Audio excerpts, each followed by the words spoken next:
কি কমু? জোর করুক আর যাই করুক, তুমি না দিলে তো আর নিতে পারতো না।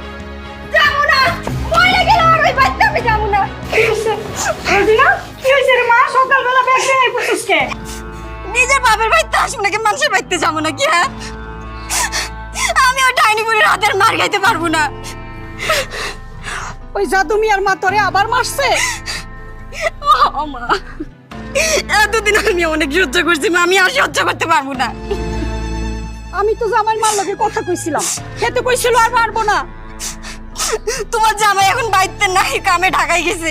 ওই সুযোগ ওই ডাইনি বুড়ি আবার আমার গায়ে হাত তুলছে। আমি আর যাবো না ওই বাইতে। আমিও তোরে আর যাইতে দিব না।